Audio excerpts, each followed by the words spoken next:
तुम्हारे पास है, अब घर जाना है, अब घर जाना है, अब घर जाना है, अब घर जाना है। बाबा मिला जो तेरा सहारा, उड़ने का पाके तुमसे इशारा, हमको बुलाता वतन हमारा, हमको बुलाता वतन हमारा। अब तो एक निराश है,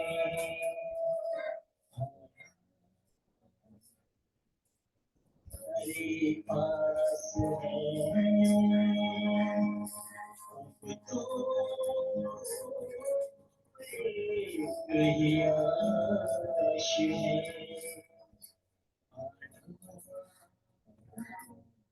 तुम्हारे पास है,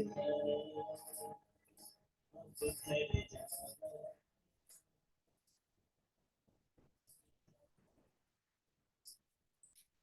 ओम शांति। आज 7 मार्च 2023 की बाबा की साकार मुरली है। आज मीठे बाबा हम मीठे बच्चों को कहते हैं कि तुम बच्चों को चात्रक बनना है,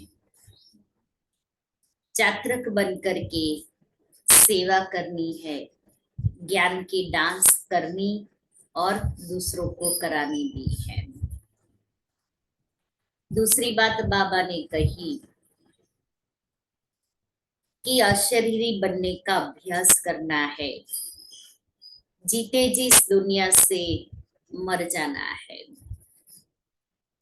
और बाप को याद करने का बाप को याद करने की प्रैक्टिस करनी है, क्योंकि पुरुषार्थ ही यही है, देही अभिमानी बनना, अशरीरी बनना। इसलिए बाबा कहता है कि बाप का गले का हार बनना है तो देव और देह के संबंधों को भूल जाओ, त्याग करो। आज बाबा पूछ रहे हैं स्वदर्शन चक्र का राज स्पष्ट होते हुए भी बच्चों में धारणा नंबरवार होती है, क्यों? स्वदर्शन चक्र का राज स्पष्ट होते हुए भी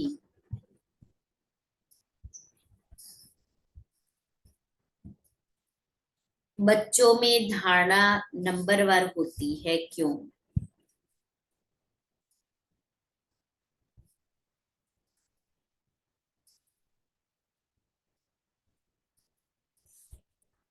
उत्तर है क्योंकि यह ड्रामा बहुत कायदे अनुसार बना हुआ है।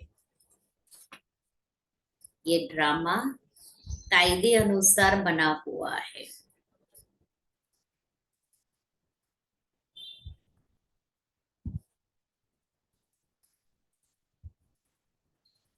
ब्राह्मण की 84 जन्मों को समझकर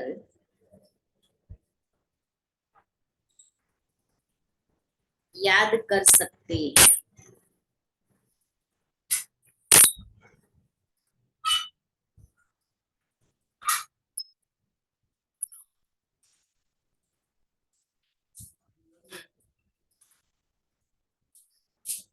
लेकिन माया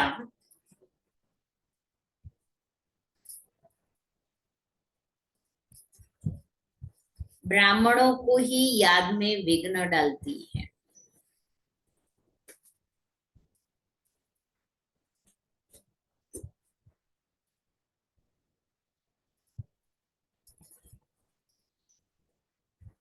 घड़ी घड़ी योग तोड़ देती है।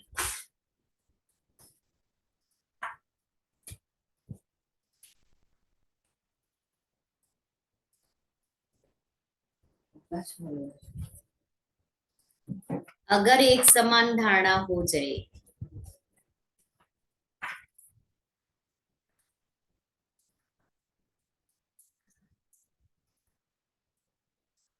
सब सहज पास हो जाए, तो लाखों की माला बन जाए।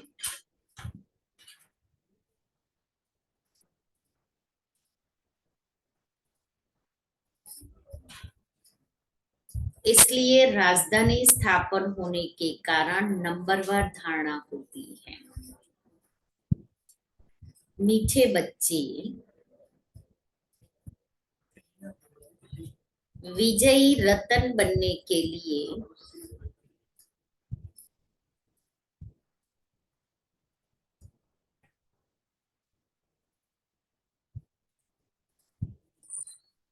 जीते जी मरकर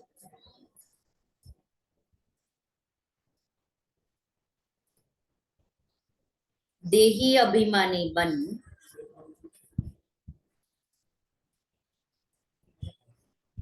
बाप के गले का हार बनने का पुरुषार्थ करो।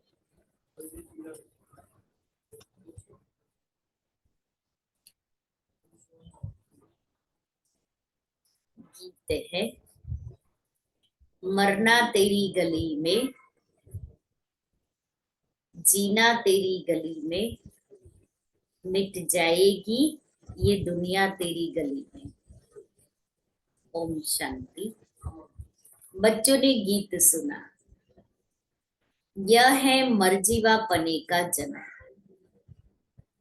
मनुष्य जब शरीर छोड़ते हैं तो दुनिया मिट जाती है, आत्मा अलग हो जाती है, तो न मामा न चाचा कुछ भी नहीं रहते। कहा जाता है यह मर गया, अर्थात आत्मा जाकर परमात्मा से मिली।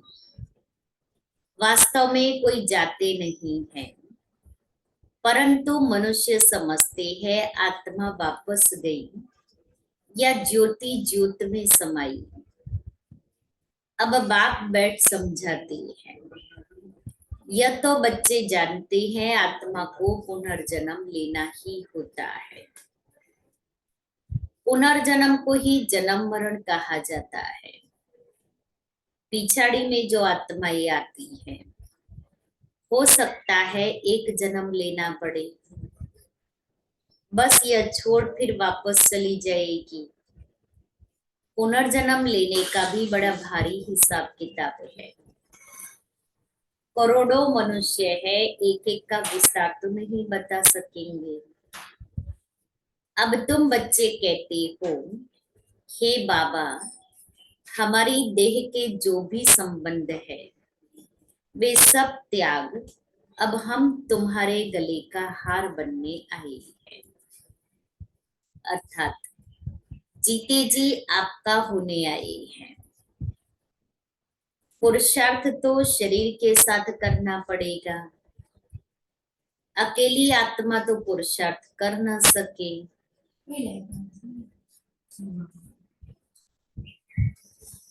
बाप बैठ समझाते हैं, जब ये रुद्र यज्ञ रचते हैं तो वहां शिव का चित्र बड़ा मिट्टी का बनाते हैं और अनेक शालिग्राम के चित्र मिट्टी के बनाते हैं। छोटे छोटे शालिग्राम बनाते हैं ना। अब वह कौन से शालिग्राम है जो बनाकर और फिर उनकी पूजा करते हैं? शिव को तो समझेंगे कि यह परम पिता परमात्मा है, शिव को मुख्य रखते हैं। आत्माएं तो ढेर है, तो वे भी शालिग्राम बहुत बनाते हैं। 10,000 अथवा 1 लाख भी शालिग्राम बनाते हैं। रोज बनाया और तोड़ा फिर बनाया, बड़ी मेहनत लगती है बनाने में। अब वह न पुजारी न यज्ञ रचने वाले ही जानते हैं कि यह कौन है। क्या इतनी सब आत्माएं पूजनीय लायक है? नहीं। अच्छा समझो, भारतवासियों के 33 करोड़ शालिग्राम बनाए, वह भी हो नहीं सकता क्योंकि सभी तो बाप को मदद देते नहीं। यह बड़ी गुह्य बातें हैं समझने की। 4-5 लाख रुपया खर्च करते हैं रुद्र यज्ञ रचने में। अच्छा, अब शिव तो परमपिता परमात्मा ठीक है, बाकी शालिग्राम इतने सब कौन से बच्चे हैं जो पूजे जाते हैं? शिवलिंग की पूजा की वो तो बहुत अच्छी बात है, अच्छी बात, लेकिन अब शालिग्राम की क्यों पूजा होती है शिव के साथ साथ? अब बाबा बताते हैं, इस समय तुम बच्चे ही बाप को जानते हो और मददगार बनते हो। बाप के कार्य में हम मददगार बनते हैं, इसलिए बाप के साथ पूजे जाते हैं। प्रजा भी तो मदद करती है ना। शिव बाबा को जो याद करते हैं वह स्वर्ग में तो आ जाएंगे ना। बल ज्ञान किसको न भी दे तो भी स्वर्ग में आ जाएंगे।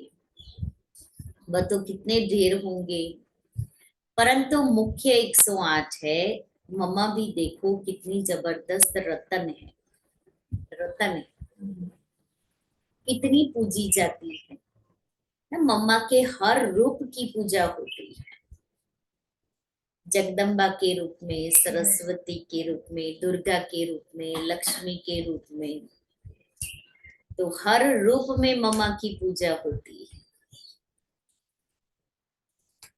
अब तुम बच्चों को देखो, अब तुम बच्चों को देही अभिमानी जरूर बनना है। जन्म जन्मांतर तुम देह अभिमानी रहे। कोई भी मनुष्य ऐसे नहीं कहेगा कि मैं आत्मा परमपिता परमात्मा की संतान है, तो उनकी पूरी बायोग्राफी मालूम होनी चाहिए। हम उसकी संतान हैं तो पूरी बायोग्राफी का हमें पता होना चाहिए। पारलौकिक बाप की बायोग्राफी बड़ी जबरदस्त है। तो बच्चे कहते हैं, अब जीते जी मरकर बाबा हम आपके गले का हार जरूर बनेंगे। आत्माओं की भी बड़ी बड़ी माला है, वैसे ही फिर मनुष्य सृष्टि की बड़ी से बड़ी माला है। प्रजापिता ब्रह्मा है मुख्य, इनको आदम आदिदेव महावीर भी कहते हैं। अब ये बड़ी गुह्य बातें हैं। तुम समझते हो, क्या समझते हम सभी?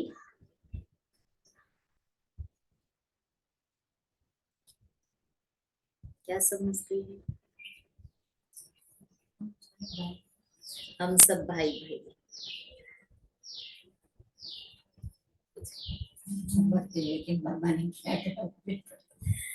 तुम समझते हो, हम सब आत्माएं एक निराकार बाप की संतान है, और ये मनुष्य सृष्टि का सारा सिजरा है, जिसको जीनोलॉजिकल ट्री कहा जाता है। जैसे सरनेम होता है ना अग्रवाल, फिर उनके बच्चे पोत्रे अग्रवाल ही होंगे। सिजरा बनाते हैं ना, सिजरा माना झाड़, एक से फिर बढ़ते बढ़ते बड़ा झाड़ हो जाता है। जो भी आत्माएं हैं वह शिव बाबा के गले का हार है, वह तो अविनाशी है। प्रजापिता ब्रह्म भी तो है। नई दुनिया कैसे रची जाती है? क्या प्रलय हो जाती है? नहीं, दुनिया तो कायम है, सिर्फ जब पुरानी होती है तो बाप आकर उनको नया बनाते हैं। अभी तुम समझते हो, हम नए थे, हमारी आत्मा पवित्र नहीं थी, प्योर सोना थी, उनसे फिर हम आत्माओं को जेवर माना शरीर भी सोना मिला, उसको काया कल्पतरु कहते हैं। यहाँ तो मनुष्यों की एवरेज आयु 40-45 वर्ष रहती है। कोई की करके 100 वर्ष होती है। वहां तो तुम्हारी आयु एवरेज 125 से कम होती नहीं। तुम्हारी आयु कल्पवृक्ष के समान है। ओ सॉरी, तुम्हारी आयु कल्पवृक्ष समान बनाती है। कभी अकाले मृत्यु नहीं होगी। तुम आत्माएं शिव बाबा के बच्चे हो। ब्रह्मा द्वारा जरूर ब्राह्मण पैदा होंगे, उनसे फिर प्रजा रची जाती है। पहले पहले तुम ब्राह्मण बनते हो, ब्रह्मा मुख वंशावली। शिव बाबा तो एक है, फिर माता कहाँ? यह बड़ा गुह्य राज है। मैं इन द्वारा आकर तुम बच्चों को एडॉप्ट करता हूँ, तो तुम पुरानी दुनिया से जीते जी मरते हो। वह जो एडॉप्ट करते हैं वह धन देने के लिए करते हैं। बाप एडॉप्ट करते हैं स्वर्ग का वर्षा देने के लिए, लायक बनाते हैं। साथ में ले जाएंगे, इसलिए इस पुरानी दुनिया से जीते जी मरना है। गृहस्थ व्यवहार में रहते पवित्र बन बाप का बनना है। हम वहां के रहने वाले हैं। फिर सत्युग में सुख का पार्ट बजाया। यह बातें बाप समझाते हैं, शास्त्रों में तो है नहीं। अब बाप बैठ तुम आत्माओं को पवित्र बनाते हैं, आत्मा की मैल निकालते हैं। तुमको ज्ञान का तीसरा नेत्र मिलता है। उन्होंने भी तीजरी की कथा बैठ बनाई है। वास्तव में बात यहाँ की है। तुमको ब्रह्मांड से लेकर सारे सृष्टि के आदि मध्य अंत का समाचार मिल जाता है। बाप एक ही बार आकर समझाते हैं। सन्यासी तो पुनर्जन्म लेते रहते हैं। यह तो आया और बच्चों को पढ़ाया, बस यह तो नई बात हो जाती है। शास्त्रों में यह बातें है नहीं। यह बहुत बड़े से बड़ा कॉलेज है।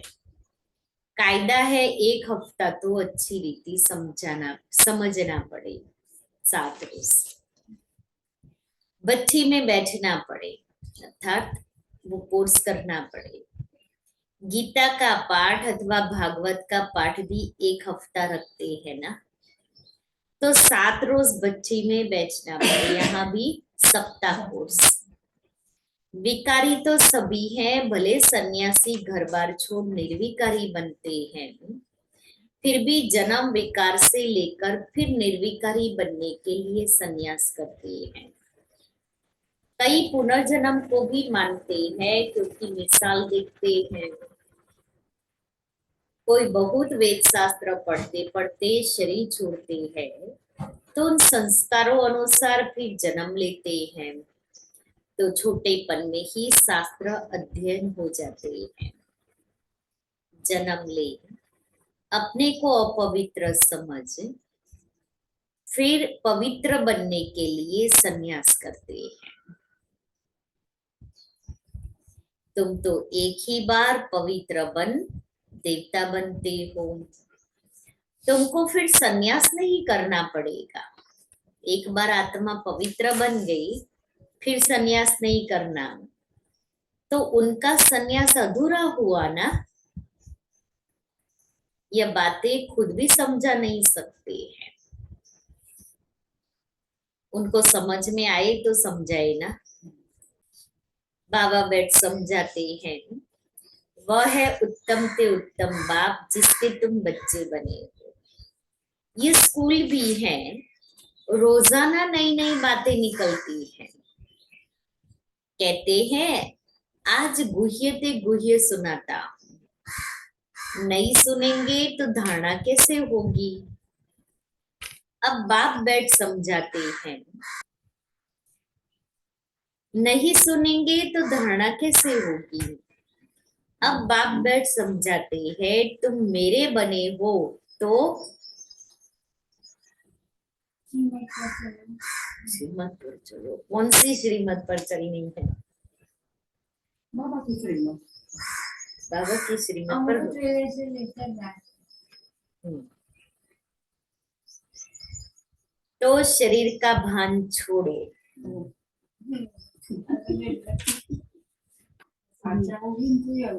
मैं गाइड बन आया हूँ वापिस ले जाने, इसलिए शरीर का भान छोड़ना है, क्योंकि जैसा बाबा है वैसा मुझे बनना पड़ेगा।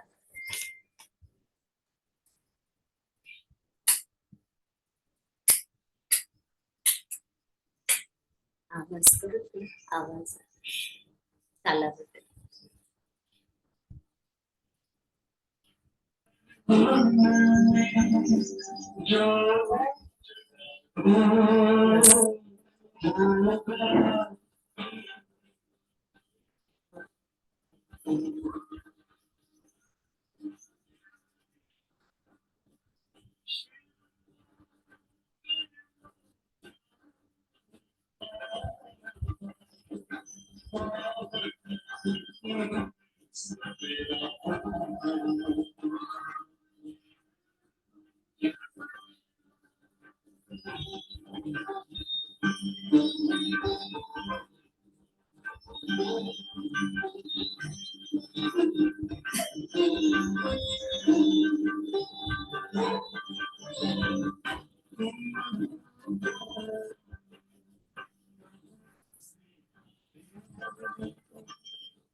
तुम हो पांडव संप्रदाय, वह जिस्मानी पंडे है, तुम रूहानी पंडे हो।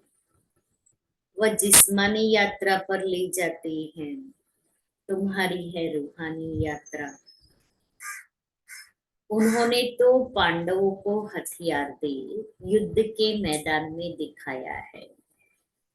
अभी तुम बच्चों में भी ताकत चाहिए। बहुत होते जाएंगे तो फिर ताकत भी बढ़ती जाएगी। तो बाप बैठ समझाते हैं कि मैंने तुमको गोद में लिया है इस ब्रह्मा द्वारा, इसलिए इनको माता पिता कहा जाता है। यह तो सब कहते हैं तुम माता पिता, हम बालक तेरे। अच्छा, उनको गॉड फादर कहा जाता है, गॉड मदर तो नहीं कहा जाता। तो मदर कैसे कहते? मनुष्य फिर जगदम्बा को मदर समझ लेते हैं, परंतु नहीं, उनके भी माता पिता है। उनकी माता भला कौन सी है? ये बड़ी गुह्य बातें हैं। गायन तो है, परंतु सिद्ध को कौन समझाए? तुम जानते हो यह माता पिता है। पहले है माता, बरोबर तुमको इस ब्रह्मा माता के पास पहले आना पड़े। इनमें प्रवेश कर, तुमको अडॉप्ट करता हूँ, इसीलिए यह माता पिता ठहरे। यह बातें कोई शास्त्रों में नहीं है। यह बाप बैठ समझाते हैं कैसे तुम मुख वंशावली बनते हो। मैं ब्रह्मा मुख से तुमको रचता हूँ। कोई राजा है, कहेंगे मुख से तुमको कहता हूँ तुम मेरे हो, यह आत्मा कहती है, परंतु उनको फिर भी माता पिता नहीं कहेंगे। यह बड़ी वंडरफुल बात है। तुम जानते हो हम शिव बाबा के बने हैं, तो देह का भान छोड़ना पड़े। अपने को आत्मा अशरीरी समझना मेहनत का काम है। इसको ही कहा जाता है राजयोग और ज्ञान। दोनों अक्षर आते हैं। मनुष्य जब मरते हैं तो उनको कहते हैं राम राम कहो, या गुरु लोग अपना नाम दे देते हैं। गुरु मर जाता है तो फिर उनके बच्चे को गुरु कर देते हैं। यहाँ तो बाप जाएंगे तो सभी को जाना है।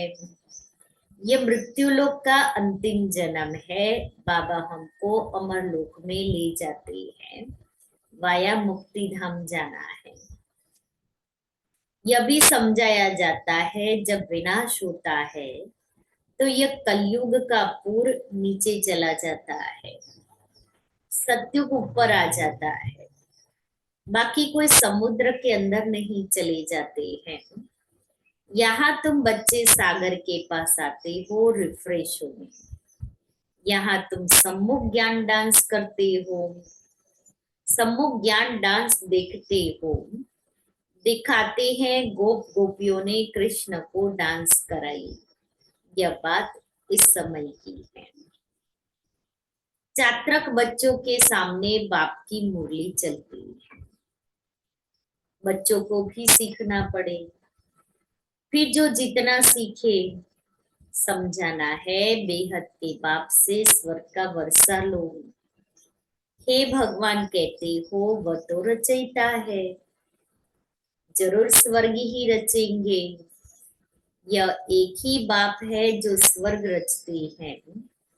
वो फिर आधा कल्प चलता है। बाबा तुम्हें कितने राज समझाते हैं। बच्चों को मेहनत कर धारणा करनी है। स्वदर्शन चक्र का राज भी बाबा ने कितना साफ बताया है। 84 जन्मों के चक्र को ब्राह्मण ही याद कर सकते हैं, क्योंकि दूसरों ने तो 84 जन्म लिए ही नहीं है जो समझाए, समझ में आए और समझा सके। यह है बुद्धि का योग लगाकर चक्र को याद करना। स्वदर्शन चक्र को याद करे, क्योंकि आत्मा के अंदर वो संस्कार है स्वदर्शन चक्र के। आत्मा शुरू से लेकर के अंत तक पार्ट बजाती है, ऑलराउंड पार्टधारी है। परंतु माया घड़ी घड़ी योग तोड़ देती है, विघ्न डालती है। सहज हो तो फिर सब पास कर ले,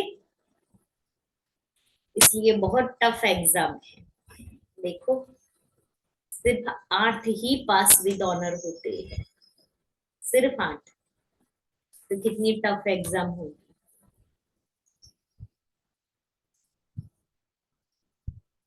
लाखों की माला बन जाए, यह तो ड्रामा ही कायदे अनुसार है। मुख्य है 8, उनमें फर्क नहीं पड़ सकता।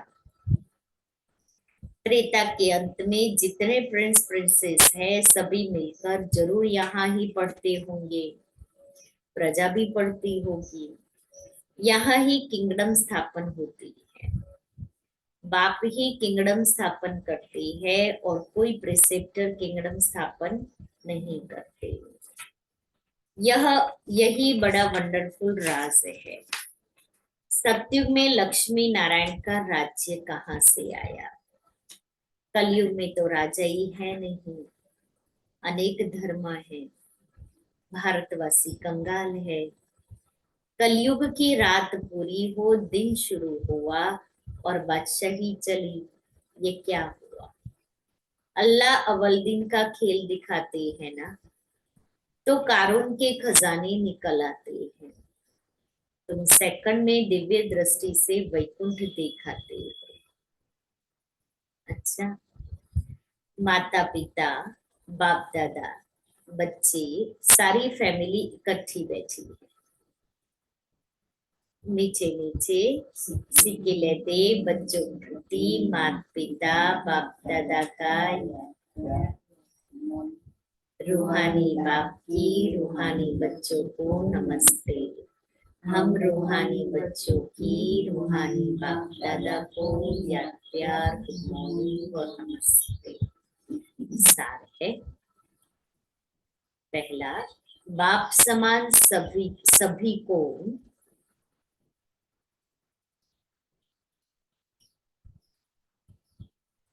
रिफ्रेश करने की सेवा करनी है।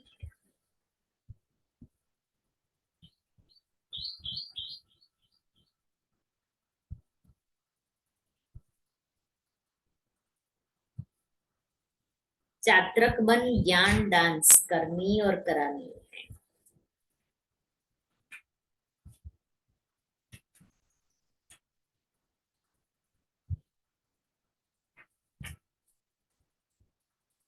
दूसरा है, इस शरीर का भान छोड़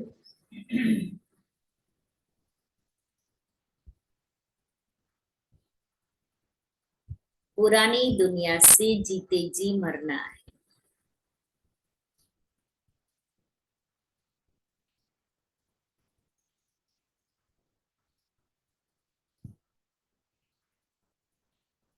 अशरीरी रहने का अभ्यास करना है। बाबा 2-4 दिन में एक बार तो हमें वो याद दिला ही देते हैं, अशरीरी बनना है। स्वयं को स्वर्ग के वर्षे के लायक भी बनाना है। स्वयं को स्वर्ग के वर्षे के लायक भी बनाना है।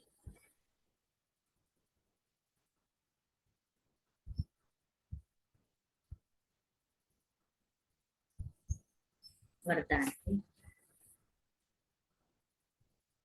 होली के अर्थ स्वरूप में स्थित हो।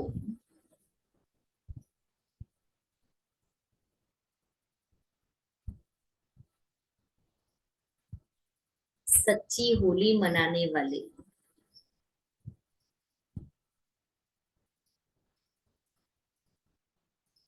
हाईएस्ट होलीएस्ट भव। होली के अर्थ स्वरूप में स्थित हो, सच्ची होली मनाने वाले, हाईएस्ट होलीएस्ट भव। होली अर्थात जो कुछ हुआ वह हो गया, हो लिया। जो सीन हुई हो ली अर्थात बीत गई। बीती को बीती करने के लिए सदा ड्रामा की ढाल को यूज करो। होली का रंग पक्का तभी लगता है जब हर वक्त याद रहता है कि होली जो बीता हो गया। वह कभी ड्रामा की कोई भी सीन देखते क्यों क्या कैसे इन प्रश्नों में उलझते नहीं। सदा ज्ञान मंथन कर अपनी होलीएस्ट और हाईएस्ट स्टेज बना लेते हैं। स्लोगन है, सबसे बड़े धनवान वह है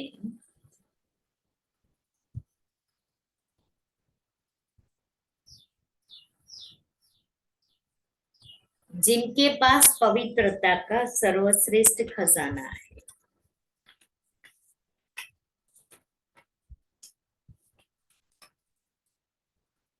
आज का स्वमान है, मैं बाप समान हूँ। समय और शक्ति की बचत करने के लिए हर समय बाप दादा के संस्कारों से मेल करते चलो। मैचिंग जो साकार के संकल्प व संस्कार रहे हैं उनसे मिलाते चलो तो समय नष्ट नहीं होगा। फौरन निर्णय कर लेंगे कि क्या करना है क्या नहीं करना है। इससे ही समय की बचत होगी और बुद्धि की शक्ति जो नष्ट होती है उसकी भी बचत होगी।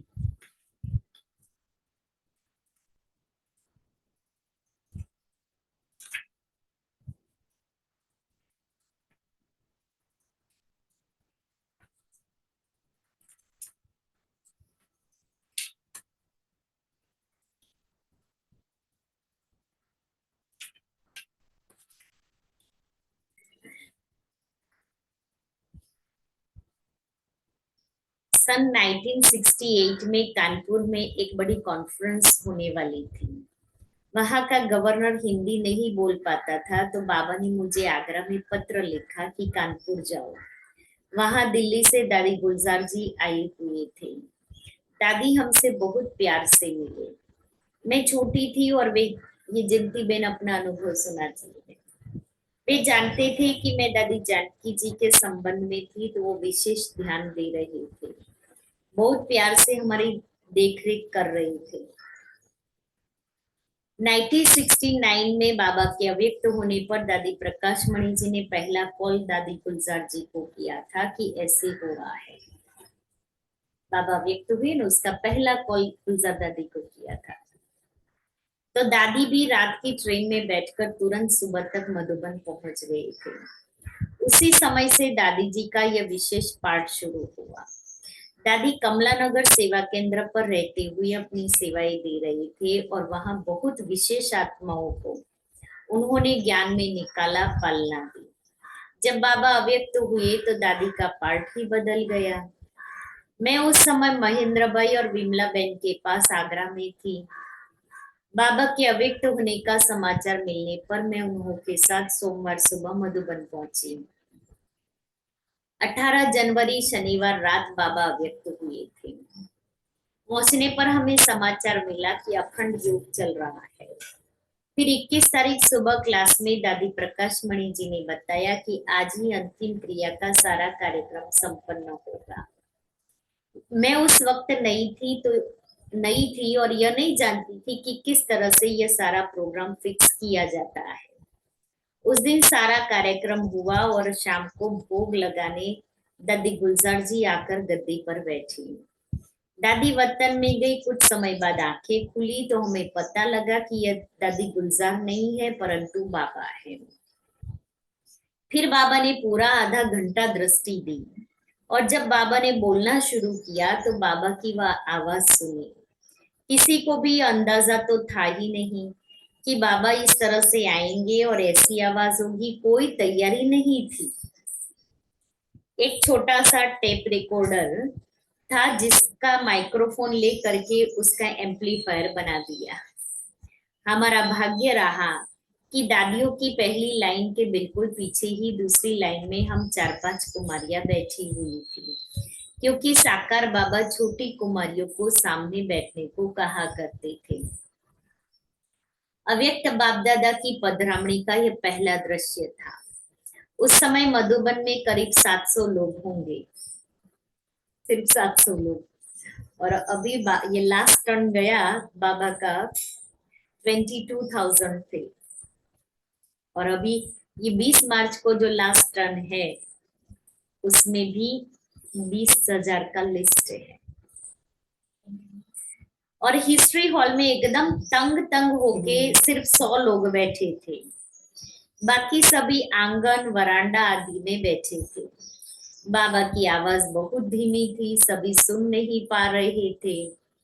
बाबा ने कहा कि आज मैं ब्रह्मा बाबा को नहीं लाया, यदि लाता तो आप लोग छुट्टी नहीं देते। 3 साढ़े 3 घंटे बाबा उस दिन रहे, पहले ही दिन 21 जनवरी को। सब शांति से बैठ सुनने की कोशिश कर रहे थे। इतने थोड़े समय में बाबा ने जैसे कि सारा नक्शा दे दिया कि उस समय से लेकर संगम के अंत तक किस तरह से सारा कार्य चलेगा। फिर दादी जैसे ही गद्दी से उतरी, ऐसे लगा जैसे कि वे सिर्फ 5 मिनट ही गद्दी पर बैठी थी। फिर अपने कमरे में चली गई। अव्यक्त बाप दादा की पधरामणी का यह पहला दृश्य था। तब बाबा ने कहा कि बाबा आते रहेंगे, मिलते रहेंगे, सबका मन बहलाते रहेंगे। दूसरे दिन हमें पता चला कि दादी को भी पता नहीं था कि बाबा इस तरह आने वाले हैं। मना जब गुलजार दादी भोग लगाने बैठे, तब दादी को पता नहीं था कि बाबा अव्यक्त बाप दादा इस तरह आएंगे। बाबा ने मुझे वतन में सुला दिया। दादी ऑक्सफोर्ड को बहुत पसंद करती थी। कुछ समय तक हर वर्ष लगातार दादी ऑक्सफोर्ड रिट्रीट सेंटर पर आती रही। तब हमें कई बार दादी के साथ व्यक्तिगत बातचीत करने का या बाहर वालों या अपने ब्राह्मण परिवार के बीच इंटरव्यू लेने का साक्षात्कार मिलता रहा। एक बार हमने पूछा कि दादी आपको बाबा ने कोई इशारा नहीं दिया था कि ऐसा कुछ पाठ होने वाला है? दादी ने बड़े प्यार से दृष्टि देते हुए कहा कि नहीं, ड्रामा में क्या होने वाला है बाबा वह पहले से ही नहीं बताते हैं। नहीं, इसको अंडरलाइन करें। ड्रामा में अब दादी गुलजार को भी पता नहीं था ड्रामा में क्या होने वाला है, बाबा वह पहले से ही नहीं बताते हैं। मैं भी ऊपर गई। बाबा ने प्यार भरी दृष्टि से मुलाकात हुई और फिर जैसे कि बाबा ने मुझे वतन में सुला दिया। फिर मुझे कुछ पता नहीं कि कितना समय बीता और जब कुछ समय बाद मैं जागी तो बाबा सामने थे। मैंने बाबा से कहा कि बाबा, ब्राह्मणों की बहुत बड़ी सभा है और सभी के मन में बहुत से प्रश्न हैं। आप बताइए कि वापस जाकर उन्हें क्या उत्तर दूं। बाबा ने बताया कि मैं नीचे जाकर सबसे मिलकर सबके प्रश्नों के उत्तर दे करके अब आपके सामने खड़ा हूं। तब तो दादी को पता पड़ा। फिर जब मुझे याद बाद में वह सारी लिखत मिली कि बाबा ने क्या क्या बताया, तब मुझे समझ में आया कि बाबा क्या करके आए हैं। तब से लेकर के जब बाबा दादी के तन में पधरामणी करते तो दादी वतन में सो जाते हैं। मैंने कहा ना, बाबा ने मुझे सुला दिया। तो दादी को जब हम सभी जब अव्यक्त बाप दादा आते हैं, उस समय दादी जब आकर के बैठते हैं ना, हम सभी बाबा का आह्वान करते हैं। पहले बाबा के भोग के गीत बजते हैं, उसी समय हम बाबा का आह्वान करते हैं और दादी वतन में जाते हैं भोग लेकर के बाबा के लिए। तो उसी दिन भी बाबा व्यक्त हुए, अंतिम संस्कार हुए, उसी दिन बाबा के लिए भोग लेकर ही गए थे। तो दादी भोग लेके जाती हैं, फिर दादी सारा समाचार बाबा को सुना देते हैं। जो बड़ी दादी ने सुनाया हुआ होता है वो सुना देते हैं और उसके बाद में दादी सो जाते हैं। बाबा दादी को सुला देते हैं और बाबा दादी के तन में आ जाते हैं। आ करके मुरली सुनाते हैं, बच्चों को बहलाते हैं, खिलाते हैं, पिलाते हैं। माना नीचे जो चलता है वो दादी गुलजार को कुछ पता नहीं होता है। लेकिन दूसरे दिन सुबह में दादी उठते ही मुरली मांगेगी, कल बाबा ने क्या कहा था। दादी वो मुरली पढ़ती है, खुद पढ़ेगी। उसके बाद में क्या क्या चला वो दादी को फिर वीडियो दिखाते। तो ऐसे दादी गुलजार ने कितना बड़ा त्याग किया और कितनी आत्माओं को ये सुख दिया। आज मैं और आप सभी क्या कहते हैं?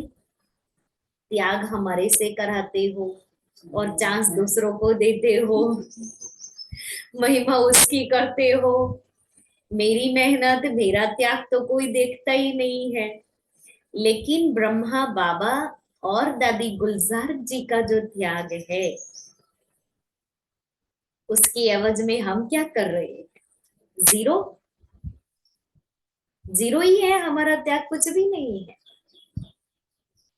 आज सारा जहान ये भगवान से मिलन मना रहा है, वो अव्यक्त पालना का अनुभव कर रहा है। भगवान भी वो अव्यक्त पालना का सुख अपने बच्चों को दे रहा है।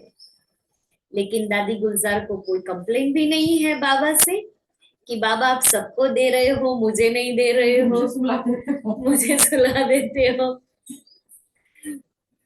देखो, इसलिए उस आत्मा का कितना विशेष पार्ट रहा है। फिर अभी एक आपको ही क्यों चुना बाबा ने? दादी को प्रश्न किया।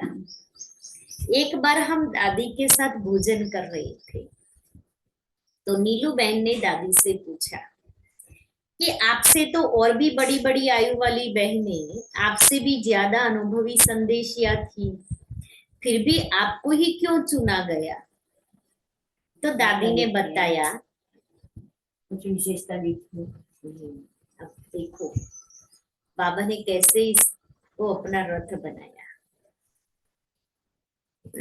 दादी ने बताया कि हाँ, मेरे से तो बहुत सी बड़ी बहनें और भी थी। दादी प्रकाश मणि ने हम सभी संदेशियों को इकट्ठा किया था 21 जनवरी के दिन, कि आज के दिन भोग लगाने जाना है बाबा को। दादी ने पहले दादी पुष्प शांता, जिसके कनेक्शन से ग्लोबल हॉस्पिटल बना, वे मुंबई में रहती थी, तो दादी पुष्प शांता से पूछा कि आप बाबा को भोग लगाएंगे, क्योंकि हमें तो उस समय यही था कि बाबा को भोग लगाएंगे और कोई संदेश आएगा। तो दादी पुष्प शांता ने कहा कि नहीं, मैं नहीं लगा सकती, मेरी दिल भर आएगी, मैं बाबा के पास इस तरह भोग लगाने नहीं जाऊंगी।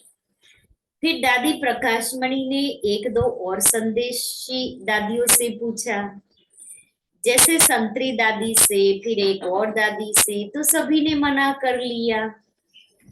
आखिर में दादी प्रकाशमणि जी ने मेरे को देखते हुए कहा, गुल, तुम तो मुझे ना नहीं कहेगी ना? मैंने कहा कि जी दादी, जो आपकी आज्ञा। तो ड्रामा फिक्स होता है, परंतु ड्रामा क्या होगा वह लास्ट मिनट तक हमें पता नहीं चलता। कितनी बड़ी सीख इस अनुभव से हमें मिली। ड्रामा फिक्स होता है, लेकिन ड्रामा में किस मिनट क्या होने वाला है वो पता नहीं चलता। इसलिए हम अपने आप को डिस्टर्ब नहीं करें। ड्रामा में मुझे पता नहीं था ड्रामा में ये होने वाला है, लेकिन उस मिनट उस सेकंड ये होने ही वाला था, हो गया, इसको फुल स्टॉप। बाबा ने संदेश भेजा कि अभी यही तन निमित्त रहेगा। फिर तो 13 दिन रोज भोग लगता रहा। अलग अलग संदेशी भोग लगाने जाती थी, और हर रोज बाबा या तो खुद आते या बहुत गहरे गहरे संदेश आते थे।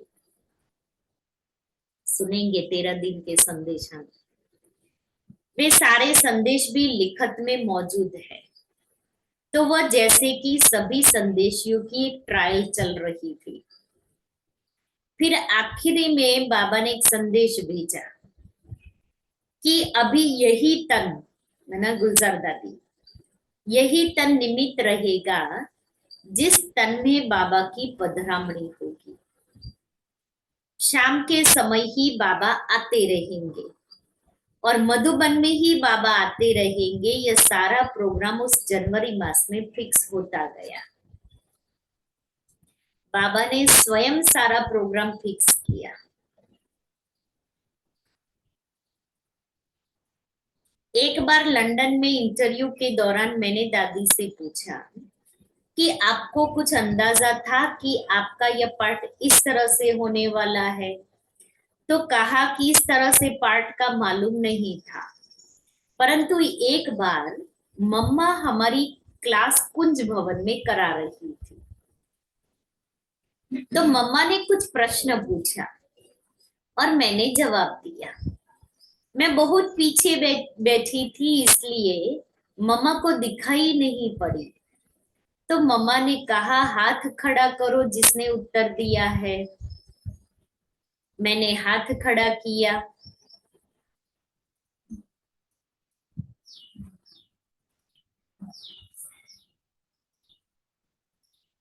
तो मम्मा ने दृष्टि देते हुए कहा कि ये जो तुम्हारी आंखें है, ये विश्व की सेवा करेगी। ये तुम्हारी आंखें है, वो विश्व की सेवा करेगी। फिर कई बार बाबा मुझे कुंज भवन से अपने पास बाबा भवन क्लिफ्टन पर रहने के लिए बुलाते थे, जहां बाबा अपने परिवार सहित रहते थे। बाबा कहते थे कि कुंज भवन में तुम्हारी सखियां तुमसे बहुत चिट-चिट करती हैं, तुम्हें शांत रहने नहीं देती, और तुम्हें तो आगे चल करके साइलेंस की बहुत जरूरत पड़ेगी। सुनते ही रोमांच खड़े हो जाते। कैसे ये गुह्य राज हमें आज दिन तक मुझे भी पता नहीं है। एक दिन वहां मैं सिंधी भाषा में कुछ नोट्स लिख रही थी। बाबा ने वह लिखत देख करके कहा कि एक दिन ये तुम्हारी लिखत सारे विश्व की सेवा करेगी। तो दादी जी न सिर्फ बाबा का रथ थी, परंतु यज्ञ कारोबार के अर्थ बहुत गुह्य संदेश भी दादी वतन से ले आती थी, और फिर वे सारे संदेश विस्तार से दादी लिखती थी ताकि कोई बात भूल न जाए। सचमुच उन सभी संदेशों ने सारे विश्व की बहुत सेवा की। कराची के दिनों में ही मम्मा बाबा ने दादी में कुछ न कुछ चिन्ह देकर उन्हें यह बताया था जो मम्मा ने कहा, बाबा ने कहा। अंतिम जन्म भी इतना श्रेष्ठ। फिर हम कुमारियों की ट्रेनिंग थी। उस समय तो बाबा को जब बुलाओ बाबा आ जाते थे। कोई समय फिक्स नहीं होता था, क्योंकि बाबा जानते थे कि यह नई सीन ड्रामा में शुरू हुई है और बच्चे नाजुक है। ये बाबा अव्यक्त हुए ना, उसी साल से कुमारियों की ट्रेनिंग शुरू हुई, और इसीलिए वो जो शांति स्तंभ के सामने बिल्डिंग है ना, उसका नाम ट्रेनिंग सेंटर दिया। तो हम कुमारियों की ट्रेनिंग में बाबा शुरू में आते और फिर अंत में आते थे। बाकी और कोई विशेष प्रोग्राम नहीं होता था। दादी ने अथक होकर के 49 ईयर तक यह पार्ट बजाया। बाबा इस तरह से दादी द्वारा सेवा करते रहे, कराते रहे, तो कितना पुण्य का खाता दादी ने जमा किया है, हम समझ सकते हैं। इस आत्मा की भक्ति भावना द्वापर से लेकर के कितनी रही होगी, हम यह भी समझ सकते हैं। और अंतिम जन्म भी इतना श्रेष्ठ रहा, आगे का बात नहीं। लेकिन ये सारे राज तो हमें भी पहली बार पता पड़े, कैसे बाबा ने दादी को इतना ऊंचा बनाया। कितनी अच्छी बात सुनाई। ये 69 की जो अभी कुंडली है, मैं डेट वो एकदम नजदीक नजदीक है। एक एक पाना या दो दो पत्ते की है, लेकिन रेट बहुत लगती है इसका रीजन। क्योंकि उस समय क्या है, बाबा मुरली थोड़ी चलाते थे, पर्सनल मुलाकात ज्यादा करते थे। और पर्सनल मुलाकात बना कैसी, जैसे साकार में थे और पर्सनल मुलाकात करते थे ना, उस तरह से।